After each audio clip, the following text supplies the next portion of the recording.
This is section 9.6, our first day of section 9.6. We're going to talk about inverse trig, or inverse trigonometry.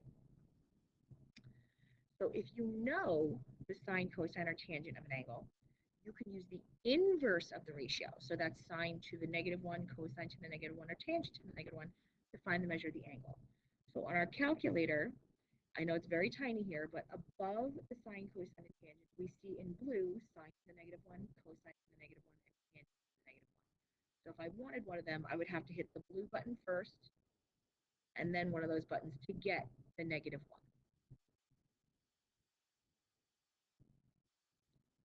So if I'm looking for x in this problem, I have a hypotenuse, and this is opposite.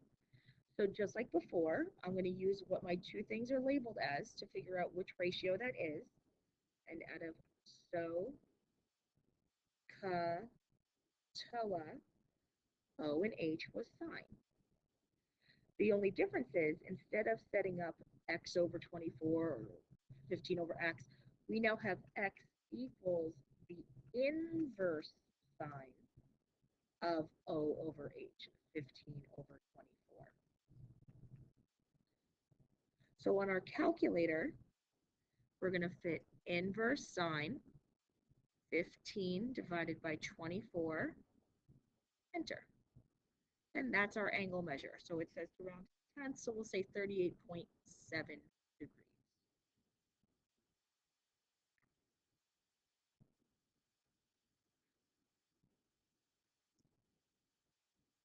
All right, for our next example, again, I'm going to circle the angle.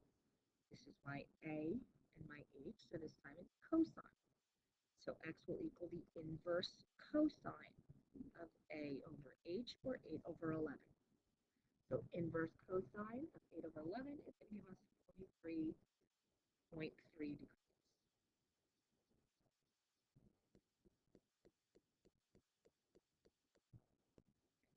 All right, next example, we have O and A. So O and A is tangent, so x equals the inverse tangent of 20 over 37. So on our calculator, bring up the calculator again, inverse tangent of 20 over 37. We get 28.4.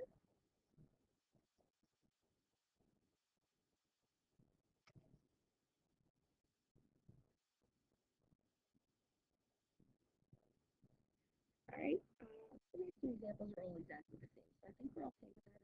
It's easy to go ahead and try the problems. So why don't you go ahead and try these four. Pause when you're ready to see the answers, hit play.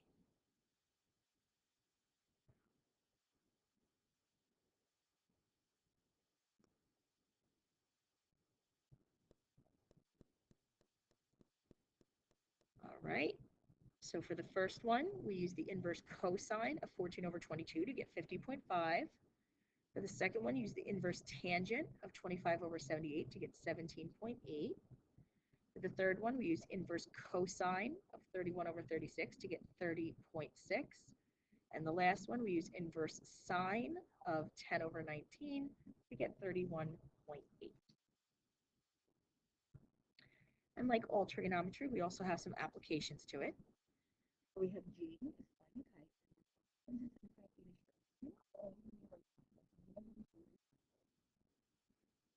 And if I'm talking about kite in the air, right, that's kite, and the string is connecting from Jaden to the kite. That's going to be 275 feet. The kite is 150 feet above the ground, so this measure would be 150 feet. What angle does the string make with the ground? So that's our angle. That's what we're looking for. So if that's our angle, that's O and H, so sine. So we're going to do the inverse sine of 150 over 275. And when I do that, I get 33.1 degrees.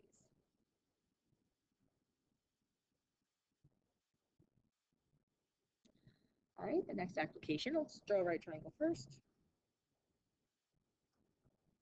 A dog is standing 5 feet from the base of a tree. So we're going to Assume the tree is the thing that's standing up and down. Here's our dog. So 5 feet away. Looking up at a cat that has climbed 16 feet up the tree. What is the angle of elevation from the point the dog is standing on the ground to the cat? So we again have O and A. So we're going to set up X is the inverse tangent of 16 over 5. And I get 72.6 degrees.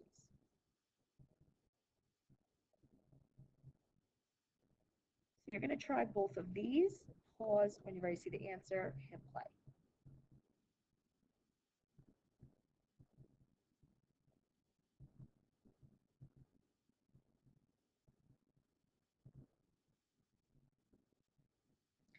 All right, so for the first one, we end up with the 36-foot ladder is 7 feet from the base of the building. So we're going to do inverse cosine of 7 over 36. And we get 78.8. And for the second one, a fire hydrant is 72 feet from the base of a 125-foot tall building. We're going to do inverse tangent of 125 over 72, and we get 60.1 degrees.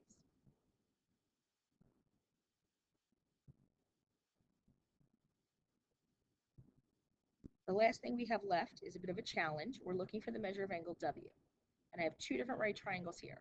So I'm first going to start with the one on the right because I know one of the sides and I know an angle. So what I need to find is the side that's part of both triangles, XZ. So when I look at this, that's really O and H. So the sine of 25 is 15 over XZ. Notice I'm not using the inverse because I know the angle measure. So sine of 25 is 15 over XZ. So I do 15 divided by sine of 25. I get XZ is 35.5. Now I know this side and I know this side and I'm looking for angle W. So now I know O and A and I'm looking for the angle. So I'm going to use the inverse tangent of 35.5 over 22. And I find out that the measure of angle W is 58.2 degrees. All right, that is day 1 of section 9.6, inverse trigonometry.